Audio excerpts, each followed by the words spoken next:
Damien Chazelle is quickly becoming one of my favourite directors. Not only does he seem like an interesting, passionate individual who loves cinema, but his energetic and vibrant shots combined with his compelling storytelling with intriguing, damaged characters proves that he's quickly becoming a must-watch director. I just can't help but admire the man and his work.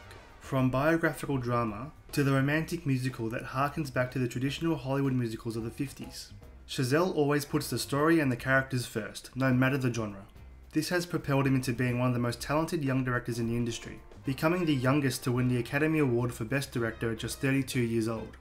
And yes, while La La Land and First Man are fantastic films that I wholeheartedly recommend without hesitation, for me, there's just something thrilling about Chazelle's first feature film that just places it above the rest. So sit back, relax, and listen to me ramble on about the film that propelled Chazelle's career into the stars.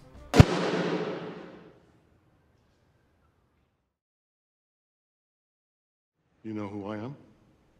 Yes, sir. So you know I'm looking for players? Yes, sir. Then why did you stop playing? Growing up, Chazelle had two passions, filmmaking and drumming. As a teenager, he attended Princeton High School, where he joined the school's jazz band. These years in the jazz band didn't fill him with joy, but instead with dread, due to the band's very competitive conductor. It was my thing. I mean, it was my life, and I played jazz drums sort of competitively, whatever that means, but kind of, in a competitive jazz ensemble that would do competitions and travel and everything. And I had a conductor who scared the shit out of me, and it was that whole life. And I've never really, I don't play anymore, but it never leaves you entirely. How did it stop? Why did you stop doing it? I burned out. Totally, it's like, just watch the movie, you'll see why it stopped. Enough was enough? Yeah. Chazelle described the years spent performing in his school jazz band as being constantly terrified. He lost sleep, he couldn't eat. All he could and wanted to do was spend every waking hour drumming. Once he finished high school, Chazelle reached a fork in the road moment. He could either continue drumming and attend a vocational music school or pursue his other passion, filmmaking. But it's a testament to how influential and intimidating my conductor was that something that beforehand had been kind of a side hobby for me became, for 4 years, absolutely my life and an obsession. There was nothing I thought about other than drums and tempo and studying Buddy Rich and Joe Jones. Unlike Andrew in the film, Chazelle knew that he wouldn't make it as a professional drummer and gave it up. He instead decided to attend Harvard University, where he studied filmmaking. While at Harvard, Chazelle still harbored his love for music, playing a part in creating indie pop band Chester French. Chazelle also worked on his student film, Guy and Madeline on a Park Bench. The film was shot on every student filmmaker's favourite format, black and white 16mm film stock, and was inspired by the traditional MGM musicals, such as An American in Paris and Singin' in the Rain. It told the story of jazz trumpeter Guy and graduate student Madeline, a recently split couple who embark on their own journeys of self-discovery. The film premiered at the Tribeca Film Festival in 2009 and was a big success during its festival run, being nominated for several awards and winning 2. After graduating from Harvard, Chazelle decided to become a writer for hire in Hollywood. He worked on multiple projects, such as 10 Cloverfield Lane, Grand Piano, and The Last Exorcism 2. Wait a minute! Ironic. These projects never really managed to capture Chazelle's imagination, who spent whatever time he had pursuing his dreams of one day directing his passion project, La La Land. Having written the screenplay in 2010, Chazelle wanted to take the old musical but ground it in real life where things don't always work out. Unfortunately, no production companies were interested in producing a jazz musical with its own original contemporary music, especially from an unknown young director. Frustrated by being unable to pursue his passion project, Chazelle instead decided to write something completely different. And now for something completely different. This was the beginnings of Whiplash, the story of a 19-year-old jazz drummer pursuing his dreams of being the best while being driven by his intense conductor. For the story, Chazelle pulled from his own personal experiences drumming in high school, but made the conductor character far more extreme. Most of it is pulled from my teacher, but I certainly pushed it further. There's a little bit of Buddy Rich in him, in terms of how he treats his players, and a little bit of other famously tyrannical band leaders in jazz history, who would throw things at their players and hit them and yell at them and scream at them. I was just interested in that tendency, particularly in big band jazz. This screenplay was very personal to Chazelle, so emotional that he initially hid the script in his drawer. It was just something he felt he needed to write for himself, rather than for an audience. Still unable to get his La La Land project off the ground, he finally decided to try and pitch the Whiplash screenplay around Hollywood, but was sadly once again rejected. However, all was not lost, as Whiplash featured as one of the best unmade films of the year in the 2012 Blacklist. For those unaware, the Blacklist is a website for screenplay writers to upload their screenplays with the hope that their script will feature in that year's Blacklist, an annual survey of the most liked unproduced screenplays of that year. Other Blacklist success stories include Oscar-winning films such as Juno, The King's Speech, and Argo. Due to Whiplash's selection on the Blacklist, Chazelle finally received interest from production companies such as Right of Way Films and Blumhouse Productions. They suggested that Chazelle turn a section of his script into a short film as a proof of concept. Some of the producers also proposed to Chazelle that Fletcher be played by J.K. Simmons. I'd initially written this script, and, you know, it's a jazz drummer script, not the easiest thing to convince people to finance. And so I was sending it all around town, anyone I knew, anyone I didn't know. And it wound up through sort of circuitous route in the hands of Helen Estabrook and Jason Reitman. And I think in fact, I still have the email. The very first thing they suggested, as soon as they were, I don't even know if they were officially on board yet, was, what do you think of JK for Fletcher? And there was just something, I think it especially had to do with the roles you had played in Jason's movies that made me love the idea, even more than if you had only done stuff like Oz. Right, cool. Because there was that surprise element that I wanted. I wanted a little bit of that sort of like... Juno's dad, the dark side. Juno's dad goes fucking nuts. I wish I could get bloody J.K. Simmons in my short films. You lucky J.K. Simmons, as usual, is excellent in the short film, and so is the short film in general. Chazelle chose to use the ending of Act 1 as the scene for the short film, and it was the right decision, as it captures the essence and core concept of the film perfectly. The cinematography in the short is also great. It is pretty much shot for shot identical with the final film, indicating that Chazelle had the story strongly visualized in his head. Although the short was initially just to convince producers to finance the feature film fully, Chazelle was persuaded to enter the short into the Sundance Film Festival. It was well received, even winning the Short Film Jury Award for Fiction. This finally convinced producers to finance the Whiplash screenplay into a feature film, with Bold Pictures investing in the film for $3.3 million. Chazelle had finally done it. For the feature, Miles Teller replaced Johnny Simmons from the short, which was the right choice. Johnny Simmons is a very good actor, but Teller just elevates the character with his performance. J.K. Simmons stayed on for the feature as Fletcher. Chazelle later stated that he only gave Simmons one crucial piece of direction before filming. I remember we were in a parking lot the day before the short, and you asked me, I think you asked me sort of, you know, so how far do you want me to go on some, you know, when it says in the script here, he screams, how far do you want it to go? And I just said, as like farther than humanly possible. I want it to be inhuman. I want it to be animalistic.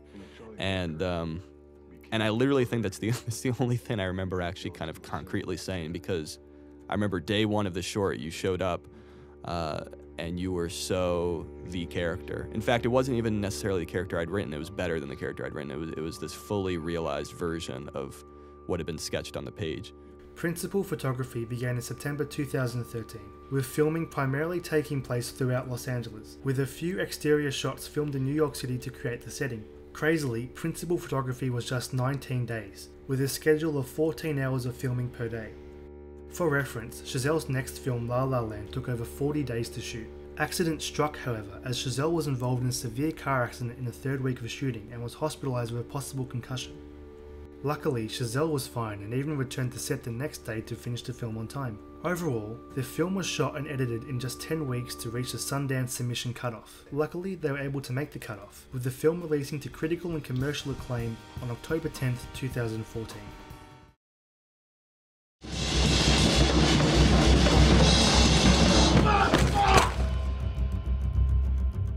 Famous American author and screenplay teacher Sid Field says that the screenplay writer only has approximately 10 pages to establish three things to the audience: the main character, the dramatic premise, and the dramatic situation. This ensures that the film immediately grabs the audience, captivating them enough to engage with the rest of the film. Chazelle manages to establish these three things in just the first 3 minutes of screen time. The film immediately focuses on Andrew, the main character, practicing away on a school drum kit before he is interrupted by Fletcher's ever-imposing presence. Fletcher is looking for new players, the dramatic situation. After only hearing a few seconds of Andrew's rudiments, Fletcher abruptly exits.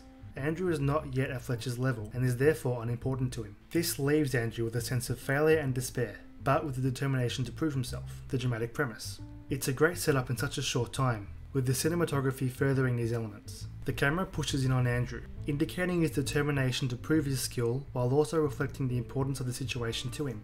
In contrast, the camera remains completely still on Fletcher, with him standing in near complete shadow. We're only a few minutes in, and I'm already relating to the protagonist, understanding his motives, his drive. These 3 minutes perfectly capture the central theme that Chazelle wants to explore, the pursuit of excellence, and the inevitable sacrifices that must be made due to that pursuit. From here, the film explores this theme, notably through how Chazelle structures Andrew's hopes and despair throughout the film. Don't get me wrong, the film follows the traditional 3-act structure quite closely, but nevertheless, through Chazelle's exploration of the pursuit of excellence, another narrative structure emerges within the 3 acts, as Andrew repeatedly switches between hope and despair throughout the film. Initially, Andrew is left in despair. He didn't impress Fletcher enough to warrant a spot in Fletcher's prestigious Schaefer Conservatory studio band. This forces Andrew to push himself further, earning him the alternate drummer spot in Fletcher's band, filling him with hope. Room B16 tomorrow morning, 6 a.m. Don't be late. The film then cycles back and forth between hope and despair as Andrew witnesses Fletcher's teaching style. The film then switches back into hope as Fletcher shows his supportive side to Andrew privately. Don't worry about the numbers. Don't worry about what the other guys are thinking. You're here for a reason. Only to then abuse Andrew in what is hands down one of the most intense, frightening scenes I've ever watched. I've seen whole horror films that were nowhere near as terrifying as this scene. Now, are you a rusher, or are you a dragger, or are you gonna be on my fucking time? I'm gonna be on your time. The film then continues to cycle back and forth between hope and despair, as Andrew pushes himself further and further to breaking point in his pursuit of excellence. This causes him to distance himself from people who tried to give him an everyday life, culminating in his final performance, which interestingly parallels the end of the first act. Just like the first act, Fletcher lures Andrew into a false sense of confidence. I need somebody who really knows those charts. What about Ryan Conley? All Connolly ever was to me was incentive for you. Only to then publicly embarrass him. We're going to start out with a new tune by Tim Simonec called Upswinging.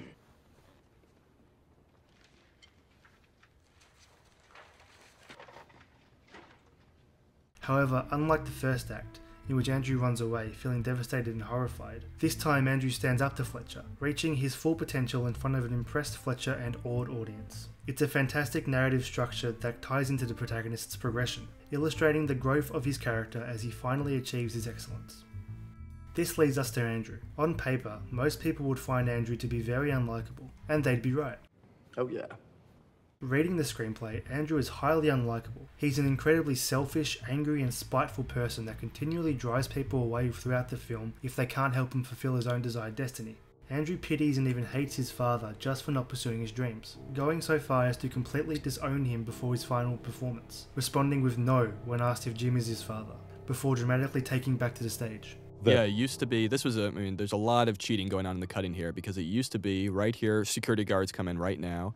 Miles looks at the security guards. That's who he was looking at there. Security guards grab him. Security guards ask Miles, do you know this person? Miles says no. It was a whole 2-page long dialogue where Andrew actually, verbally denies his father, and it was just over the top. It just didn't sort of work in the context of the movie, even though everyone involved did a wonderful job. Right, it ends up being totally enough that he just leaves him there. Right, yep. This is one change for the final film that I agree with, as that response is so melodramatic and soap opera-esque that it would have negatively affected that defining moment. So, on paper, Andrew isn't very likable. However, Miles Teller's performance as Andrew adds a new layer of perspective to the character. He transforms the character into someone the audience can relate to and understand. I put it down to 2 things: the performance of Miles Teller and the cinematography. Teller provides a lot of anxious yet determined energy to the role. It really stems from Teller's eyes. His eyes go from nervous and fearful to angry and spiteful, and then to purposeful throughout the film. What enhances the performance is the previously mentioned cinematography. I love how the film is shot similar to a boxing film, with intense close-ups and dramatic slow motion. It adds to the weight and importance of the situation for the characters. This helps in making the audience understand Andrew's journey. We know what he wants, and we all can on some level relate to it. That innate drive within all of us to make something of ourselves, to achieve our dreams. While Jim, who has the eyes of a former dreamer, wants Andrew to realise there's more to life than just a dream. Dying broke and drunk and full of heroin at the age of 34 is not exactly my idea of success. I'd rather die drunk, broke at 34 and have people at a dinner table talk about me than live to be rich and sober at 90 and nobody remember who I was. To Andrew, this drive becomes similar to drug addiction. I know. Look, I'm sorry I'm late, but I'm here. I'm ready to go. Connolly's playing the part. Yeah, like fucking hell he's playing my part. What the fuck did you just say to me? It's my part. It's my part, and I decided who to lend it to. Giving him a sudden rush whenever he succeeds, with the crippling crashes when he fails. I also love how claustrophobic the practice room is, with its lack of windows, causing a stark contrast between the short film and the final film. It causes the space to feel dark and oppressive, which is then heightened by the tight close-up shots, adding to the anxiety and tension as Fletcher hails insult after insult at his students. Once the film reaches the stage performances, the cinematography is unique for each performance, ensuring that the performances don't become stale for the audience. The first performance is shot very still. We get a few push-ins and close-ups to keep the performance interesting, but nothing overly dramatic. The second performance is shot entirely handheld, reinforcing Andrew's dazed state of mind as he fumbles his performance, while the final performance whips out all the dramatic and exciting shots for the finale, including Chazelle's signature whip pans that he would again use for La La Land, with the cinematography overall aiming to celebrate Andrew's success. This leads us to Fletcher. What can I say about Fletcher's character that hasn't already been said? I mean, J.K. Simmons received 47 award nominations for his performance. What other proof do you need for how memorable his character is? So to celebrate J.K. Simmons, here's a segment I like to call Fletcher abuses students for 1 minute 39 seconds. Tell me it's not you, Elmer Fudd. Start counting. 5, 6, 7. In 4, damn it! Look at me! If I ever find one of these lying around again, I swear to fucking God, I will stop being so polite. Get the fuck out of my sight before I demolish you. 1, 2, 3, 4. 1, 2, 3, 4. 1, 2, 3. Now, was I rushing or was I dragging? Count again. What are you? There's no fucking Mars bar down there. What are you looking at? Look up here. Look at me. 3, 4. Rushing or dragging? Rushing. So you do know the difference. Not my fucking tempo! Oh my dear God. Are you one of those single tier people? Do I look like a double fucking rainbow to you? Try me, you fucking weasel! Now, are you a rusher or are you a dragger?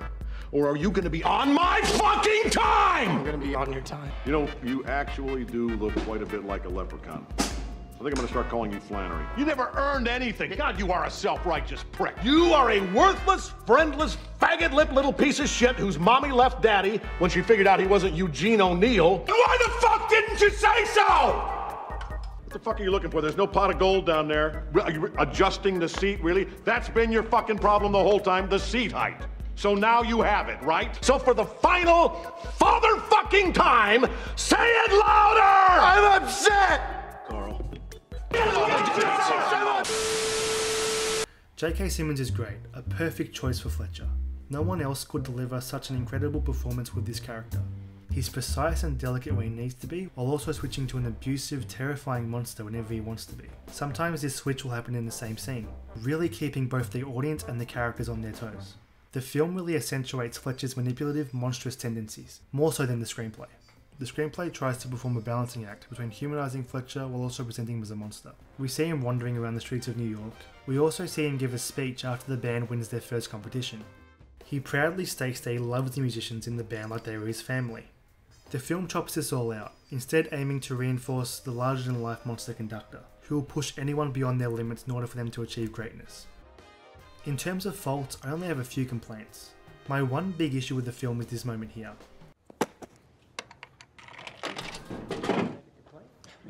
He's dumb. He's not stupid. At the end of the day, he wants a career as dumb as he is. As long as Fletcher... I need to look at the music. Oh yeah, it's right here. Why isn't it on you? Before this scene, Fletcher tells the musicians explicitly to never leave the folder out of their sight. And what does Andrew do? He leaves it for just a few seconds and then it magically vanishes. The film never explains what happens to the folder, and it gets brushed aside without any further explanation. This is an important plot point of the film, as without this plot point, Andrew doesn't perform on the stage, and he doesn't become the core drummer for the band. Tanner, what are you doing? It's core only today. I don't have time for alternates. From the top. At least in the screenplay, it's revealed that a janitor picked it up. Still, even that explanation I'm not overly satisfied with. Andrew isn't exactly far enough from the folder for the janitor to not at least ask Andrew if that was his folder. Also, a janitor is never seen in any of the shots, so I just find the whole scenario a bit unbelievable. I know, maybe a janitor came by or something. A janitor? Yeah. Find the fucking folder! A fucking janitor! Now, while researching for this video, I've read online that some people interpret Fletcher and Andrew's relationship as one that's filled with sexual desire.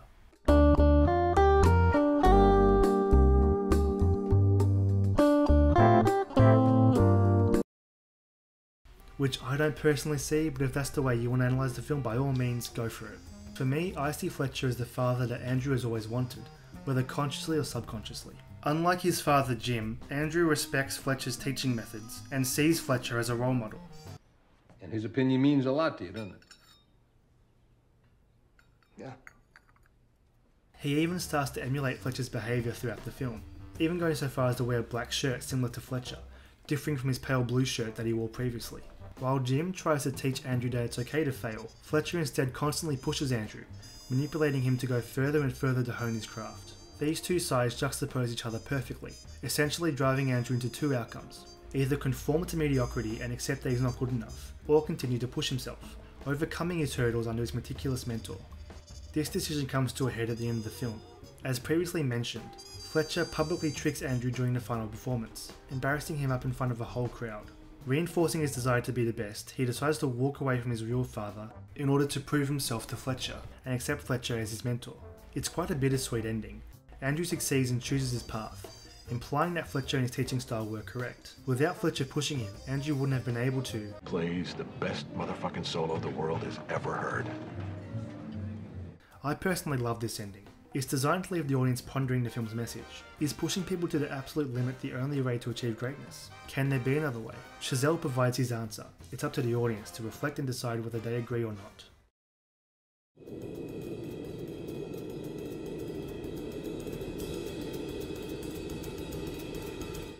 Whiplash is a wonderful film, heightened by Chazelle's artistic vision. This film was personal to him, forcing him to reopen old wounds in order to tell a story. But by doing so, Chazelle crafted a phenomenal story, with the protagonist fueled with a strong desire to be the best, mixed with an antagonist who will push him to succeed. Combined with some great cinematography and acting, Chazelle proved with this film that he was a young director on the rise in the industry. And just like Andrew, he continues to push himself to be the best.